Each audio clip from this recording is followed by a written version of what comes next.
How you doing? My name is Mike Epps. I'm the senior pastor at J10 Church. I want to share with you a little bit about who J10 Church is and why we think we need to exist. For me, it kind of dates back to when I was a kid. Early on in life, I didn't grow up going to church when I was real young. My grandmother went to church, a very faithful lady.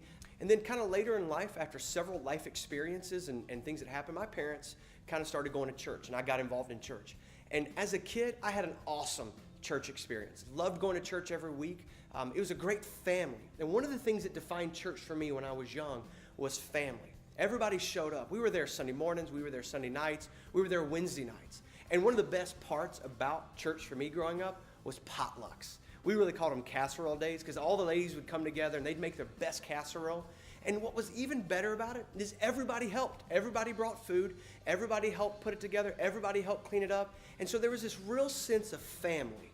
And every Wednesday night you would see the same people. And so every Sunday night you'd see the same people. And what we really kind of captured was what it was like to be known and to be cared for in a church. And we loved going there. But for me, there was something missing. And I didn't really know what it was when I was young. But then it kind of occurred to me. I took a job at a church and loved the church. Again, one of my first church jobs was a church just like that growing up, very committed to family. And as I'm there, I'm noticing as an adult that I have friends that I hang out with, and they weren't going to church. And so I wanted them to be able to come to church, to meet this family, to have that experience that I had. And I'll never forget, I'd ask them to come, they never would come. I'd ask them to come, they wouldn't come. So finally one day, I went to some friends of mine, and I said, guys, what if we put together a softball team, and we invite some of our friends that don't go to church, and maybe if they get to know us, maybe they'd want to come to hang out with us at church. And believe it or not, as great a family as that was, they weren't really interested in other people coming into the family, which I found kind of odd. And so I reached out, and I pulled together some people, and I said, hey, we're going to create a softball team. If you want to play on our softball team, you need to bring a friend that doesn't go to church. And as you can imagine, some people at the church were frustrated. They thought I only wanted a championship team that I was trying to seed it. Now, don't get me wrong. I like to win. And, by the way, we did. But that wasn't why we did it. We did it so that we could bring our friends to church so maybe they could experience what we experienced. And sure enough, we win the championship. I catch a great relationship with a neighbor of mine. I invited him to church. And I'll never forget, he shows up. And he looked awkward. And I'll never forget when it was over, he kind of seemed a little awkward too. And so I kind of let it go, and a couple days later, I circled back to him and said, hey, man, are you okay? I mean, what'd you think about it? Do you love the people there? And he was as nice as he could be. He says, look, seems like a great family, but it was just a little awkward for me. And as I began to pull the strings and figure out what was awkward, it was awkward because the people that were there were so family-focused that we didn't realize what it was like for a guest or a visitor to come into our family. Our music for us was great, but for people on the outside, it didn't make any sense. It was awkward music. The way people dressed was different for them. And so what I realized is that as great of families is people weren't really interested in coming. As a matter of fact, at that time, the only people I knew that were giving their lives to Jesus were people that grew up in the church. I didn't know any adults giving their life to Jesus. So I'll never forget, I went and visited a church just shortly after that.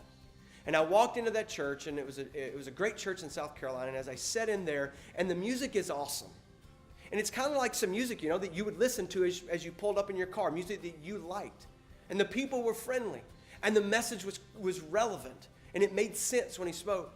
And I remember sitting there that morning, and I get these chills and goosebumps. Like, I don't consider myself this deep religious person that has these emotional feelings or connections with God in ways that are hard to understand. But I'll tell you that day, I got chills and goosebumps, and something came over to me. And we're talking a church of about 10,000. And when it was over, I'm not exactly sure what caused me to do that. I went all the way to the front, and I found the senior pastor there. And I said, Greg, you don't know me. My name is Mike Epps.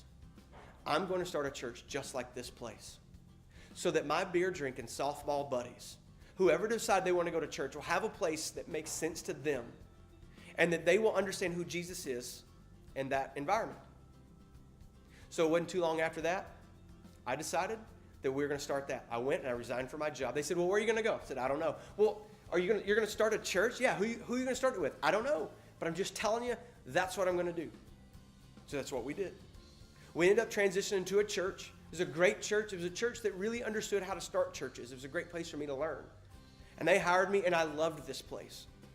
I loved it because they understood what it meant to reach out to my beer drinking softball buddies. And for the first time, my buddies were coming to church, discovering who Jesus was, and even getting baptized. And I stepped back and I still remember at a baptism service, it being all adults.